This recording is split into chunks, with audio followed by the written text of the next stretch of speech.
sama tubuhmu main matamu periteanmu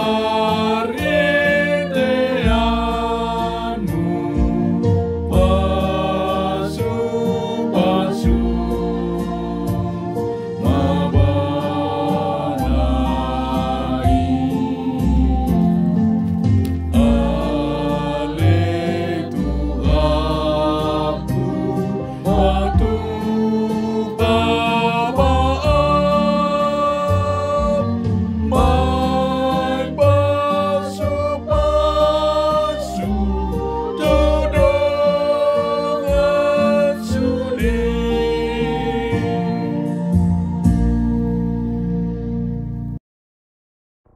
Kita berdoa, kasih karunia dan damai sejahtera dari Allah Bapa dan dari anaknya Tuhan Yesus Kristus menyertai kamu sekalian.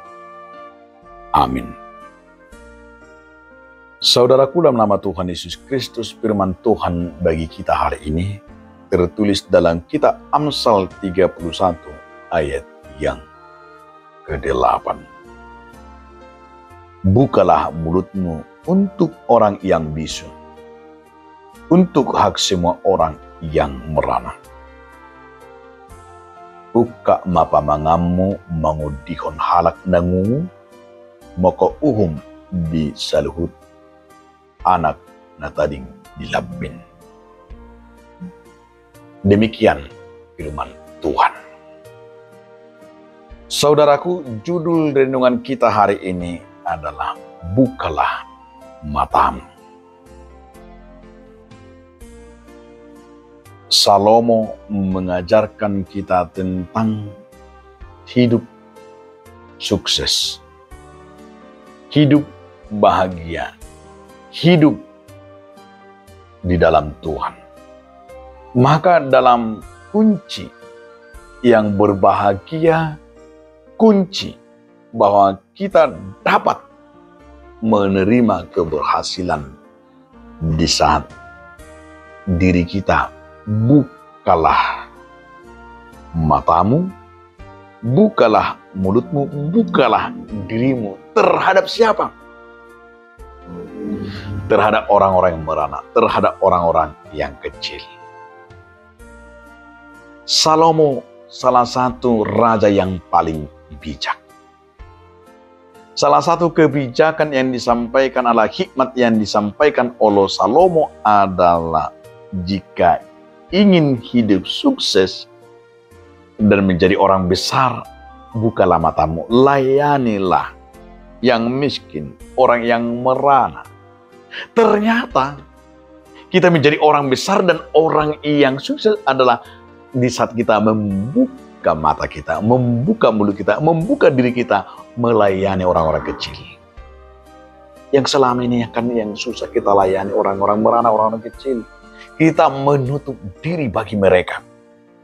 Karena kita menganggap diri kita akan miskin dan kita akan terbeban jika kita mau melayani mereka. Tetapi itu yang sebaliknya dikatakan oleh Salomo. Bukalah mulutmu, bukalah matamu. Lihatlah sekelilingmu. Layanilah. Artinya ada terbuka, tergerak. Dengan tergeraknya, yaitu kita akan membuka bahwa kebenaran, keadilan. Dan di saat kita membuka diri kita, kalau di sini bukalah mulutmu yang untuk orang yang bisu, artinya mau menyatakan kebenaran bagi orang-orang kecil. Dan jangan menindas mereka.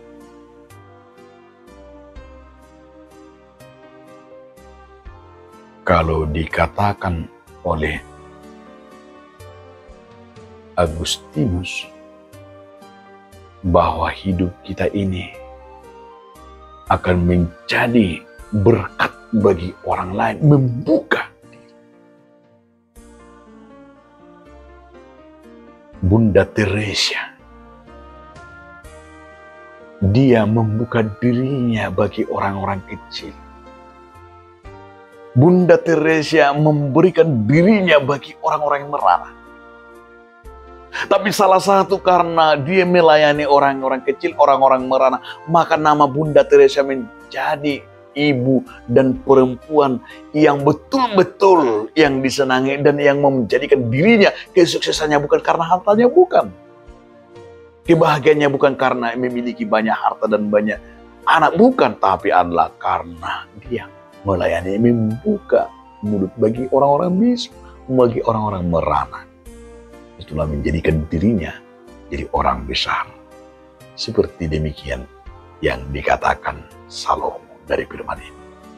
Jika kita mau menjadikan diri kita menjadi berkat, menjadi sukses, menjadi berbahagia, layanilah orang kecil. Bahwa di situ juga janji Tuhan akan dinyatakan bagi kita. Amin. Terima kasih Tuhan atas firman ini yang telah mengingatkan kami agar kami dapat melayani orang-orang kecil dan orang-orang merana. Amin.